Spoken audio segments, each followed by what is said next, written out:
afternoon, ladies and gentlemen. Welcome to the Faces of Carlsbad, brought to you by Channel 23 in Carlsbad, New Mexico. This is a program where you will meet people that you have known for a long time or people that you've never met before. And today we are very pleased to have with us a very lovely lady, a lady I've known for a long time, Geraldine Armendarez. Armendarez. I always get that mixed up, so Geraldine, just forgive me. No problem. Well, anyway, we go back a long ways. Long ways. Your father was a very special friend of mine. Yes. And his name was Ray Anaya. Ray Anaya. And I've got a lot of nice stories to tell about your dad. But first, let's get on. Okay. Tell us about your family background, your grandparents, where they came from originally, and if you know, and okay. Your mom and dad. My dad, Ray, was born and raised in Loving, New Mexico. Mm-hmm. And his parents, my grandparents, were Josefina and Benito Anaya. Oh. And my mother's parents are, they're from Carlsbad. My mom's from Carlsbad. She was raised here. And my grandparents were Mike and Petra Garcia. But they're deceased right now. Yeah.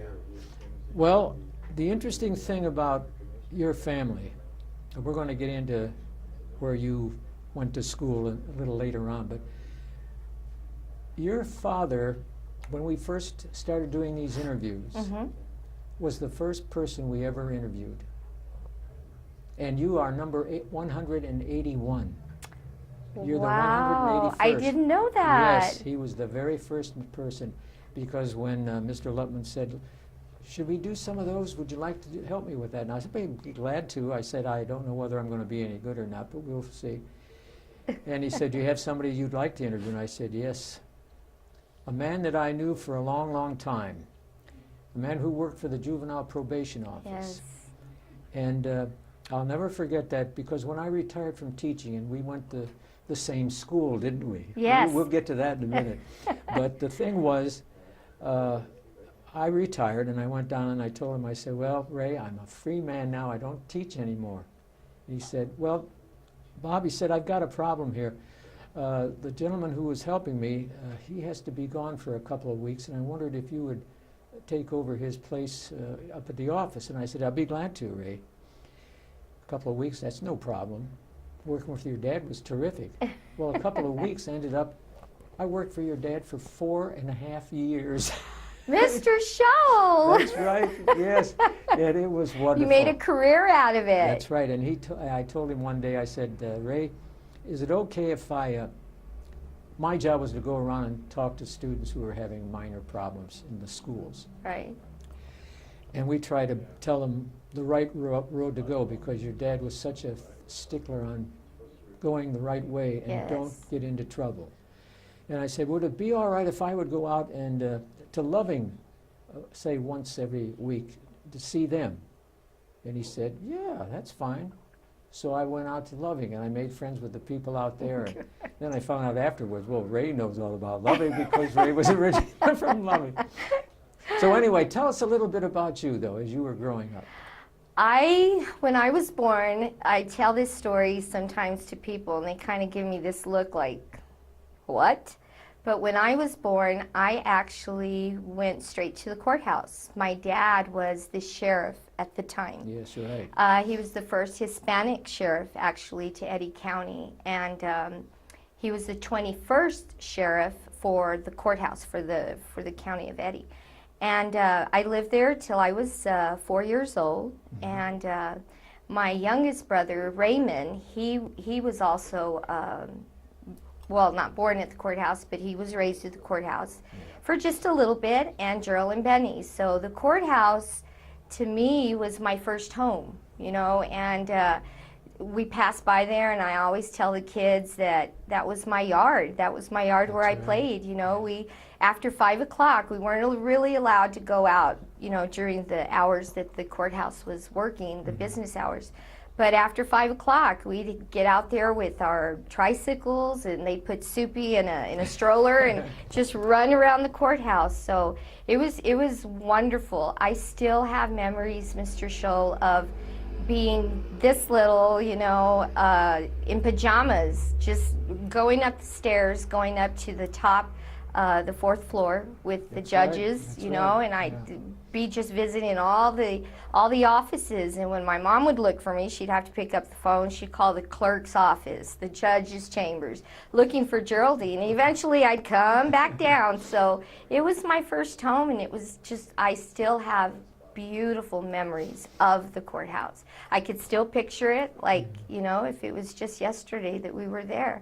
From there, I moved to Williams Drive, and I was 4 years old, and that's when the year after, I started at Eddy School, and that's where we were very blessed to have met you and to have you as our teacher. Yes, and you were so wonderful. Oh, I mean, I had such nice kids at that Yes, school. yes. Actually, Eddy School was a great school, but I think it was teachers like you and Mrs. Picathley, Yes. that, I mean, we still hold you both up in a pedestal, and it just brings me warmth to talk to my own children about you two. I wish there was a lot of teachers like you. I know there's wonderful teachers out there, Yeah.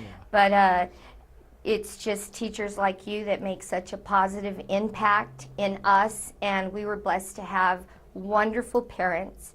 But Oh. it starts at home, but it also goes into the schools. So we just had a lot of positive role models. So I hope that I've made my parents happy, and you, Mr. Scholl. Oh, listen, I'm going to tell you something.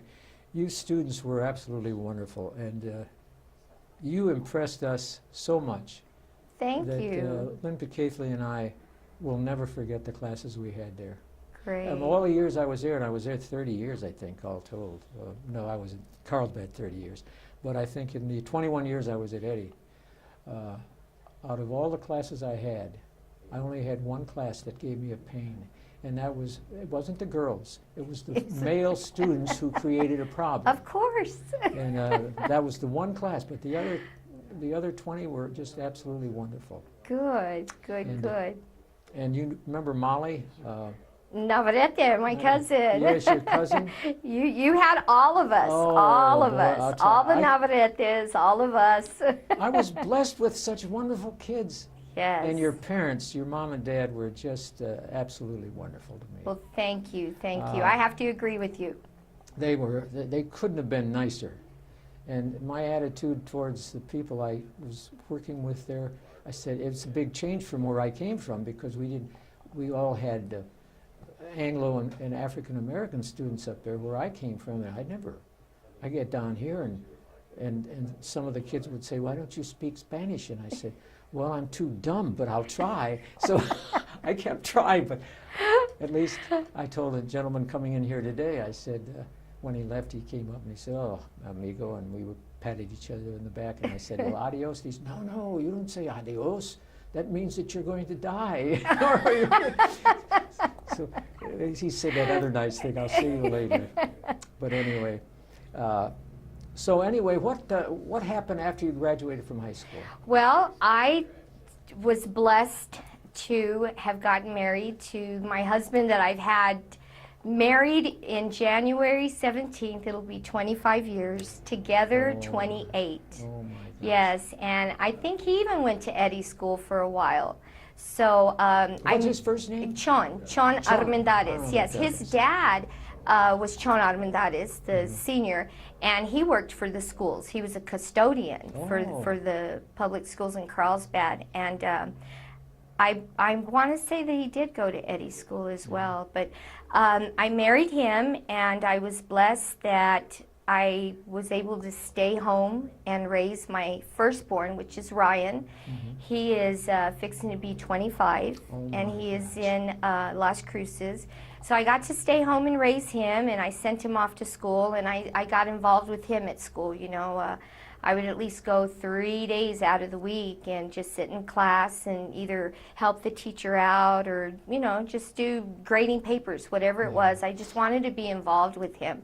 So after I sent him to school and he started getting a little up there in school, I decided to go to work, and I worked for Head Start program. I was in the family services, which was yeah. kind of like a social service. Yeah, right. And I was a caseworker for families. I had a caseload of 62 families. And I loved it. I loved it. And I think why I enjoyed it so much, Mr. Scholl, is because even once we moved to Williams Drive, my dad still stayed working at the courthouse as a probation officer. So I looked forward to the summer because he would come home every day at noontime to have lunch. And by the time noon came, you know, my mom already had my ribbons on and my clothes nice and pressed because I was going to go to work with my dad.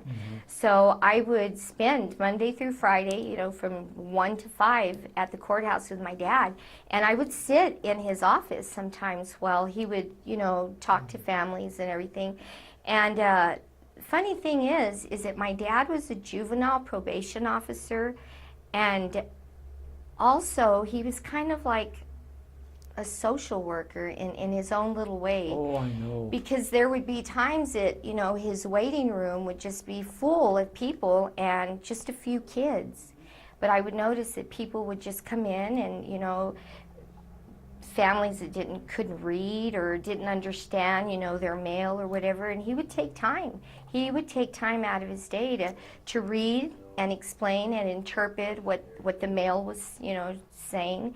And they'd come in, you know, asking him. They were having a hard time at home, no food, no electricity, no light. And there he was, you know, he'd get on the phone, and one way or another, by the end of the day, that family was taken care of. And I think that by sitting in my own little corner, you know, just doodling on paper, I was actually paying attention. And I saw, you know, the warmth that it brought to him, and it really, really described the person that he was. Oh, he was Just a giving person, and just so loving, so understanding. So when I would go home and pretend, and I would play, you know, in my own room or something, I would pretend that I was like somebody that would help people. So when I got this job with Head Start, it was just right down your alley. right down my alley. Yeah. I absolutely loved it. I went to work every day, you know, excited, and I came home excited, you know. But then I was blessed with my second baby, Lindsay, and Lindsay's fixing to be sweet 16 this month on the 17th. Jeez. So happy sweet 16, Lindsay. I love you. So I stayed home with her, Mr. Scholl. I saw, you know, what it did with Ryan, and I wanted to share that with her. You know, the way I see it, it was hard financially for Chon and I, but at the end of the day, I knew that one way God understood why I was doing it, to stay home, to be with my babies and to raise them. So I knew that one way or another, you know, bills would get paid, and they did, thanks to God. So I went to school with her again, and she went to Eddie school. So I got to take her back to my own stomping grounds. And from then, I have just decided to stay home so that I could still be with her because she's still in school. But I do private daycare. And again, I have fallen in a job, Mr. Scholl, that I absolutely love. I love my babies. I think I love them a little bit too much, but you know, I get up every morning and I'm blessed to see those little angels and those little smiling faces, and I wouldn't change it. What's the third one's name now? No, I only have two. Oh, two. Yeah, I have my oldest is Ryan, and my Lindsay. youngest is Lindsay. I see. Lindsay Eva. Okay. Yes. Well, if the people who did not know your father missed out on meeting one of the finest gentlemen I've ever known in Yes. this state, Yes. because he was always there for people, and he always had that nice attitude. But I think back to when I said, he was nice, but the woman behind him was wonderful. She was like an angel, your mother. Yes. And strong woman. strong lady, and she gave him all that strength to go Yes. forward. And I said, you know, Ray, you and I are pretty lucky, aren't we? Yes. He said, yes, yes. we are. Yes. Yes. And my dad knew that, and my dad appreciated her, you know, for being so strong and for staying home and raising us while he was either in the sheriff's department, you know, or just helping in politics, you know. She was his backbone and his best friend. Mm-hmm. They were literally best friends. Yeah, absolutely. Best friends. Two peas in a pod. And every time I go over to William Street, they would be there to greet me, and Yes. your family was always there. Yes, And yes. the boys were around. Somebody was always working around in the yard somewhere. You want to help me, Mr. Schill? Oh, no, I got to go to another meeting. But now your dad started something that for the holidays, giving. Yes, and yes, you're yes, carrying yes. that job on, aren't you?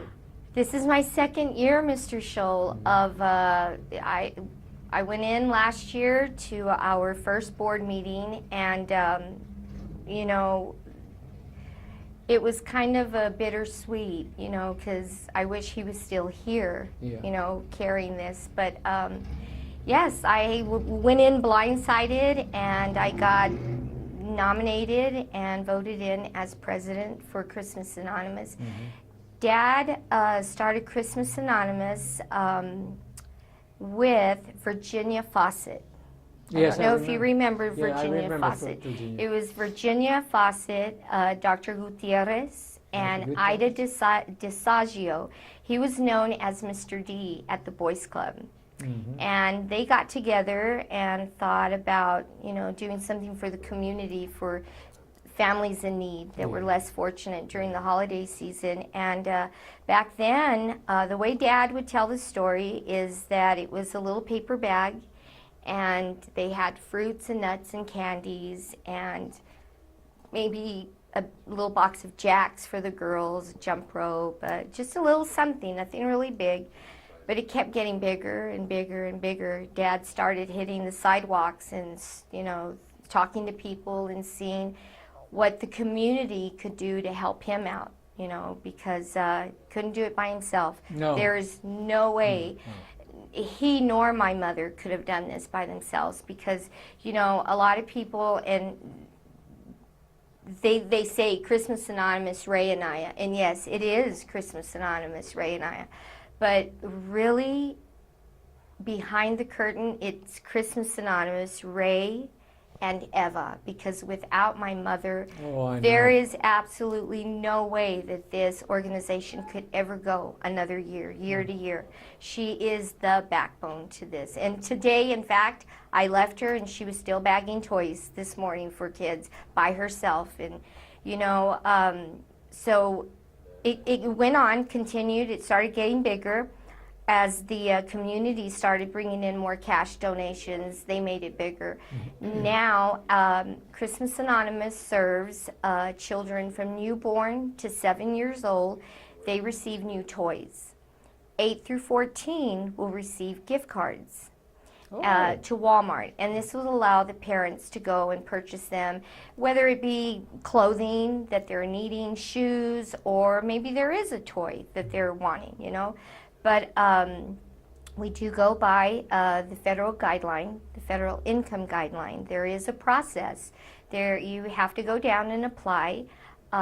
We ask that you have to bring proof of your income, proof of Social Security to each child and both parents, if both parents are in the family. Proof of residence, and they fill out the application. The applications then go through a screening committee. What we do is we sit down and we screen everything, make sure everything's in order, make sure that they are, you know, under the guidelines where we can serve them. And once they are, that's where it all takes off. Angels are made, and they're put up at the mall. We have a Christmas tree at the mall that we've had for years. Where do they go to sign this? Well, actually, last week, Mr. Scholl, was the last week. Oh, the last week. Yes, we began taking applications the last week of September. Oh, I see. Yes. Okay. And how we get it out there is that we take every school gets a a note letting them know the information that we're needing, and they hand it out to the children, and the children take it to the parents. Oh, I see. So we have started since the last week of September, and last week was our last day.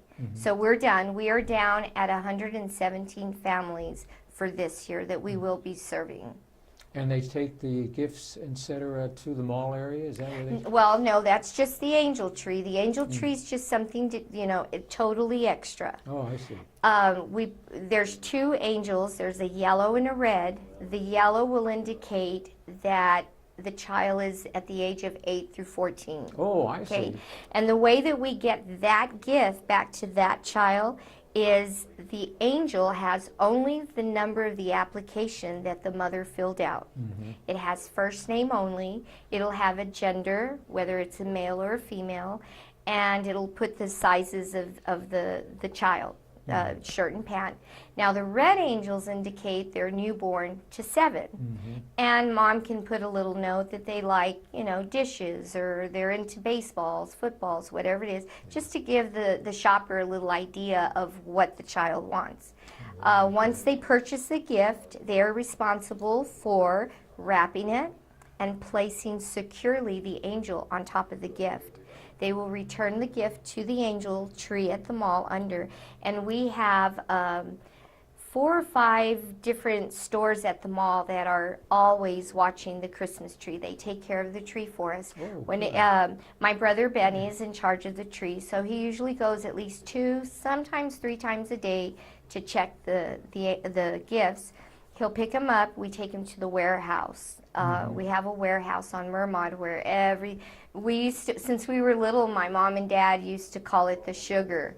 And the only reason why is because it had toys and a lot of goodies. So my dad named it the sugar. Oh, the sugar. So that's how we get the angels back to the kids. Now, we personally are responsible for getting new toys and the gift cards. Now, those the parents are sure to get.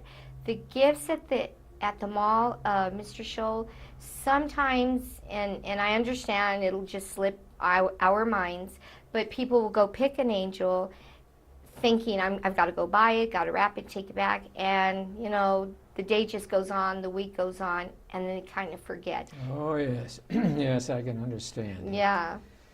Well, boy, So it's important for them to get it back. Yeah. Well, you really put in a lot of time on that. Yes, yeah. Oh, September.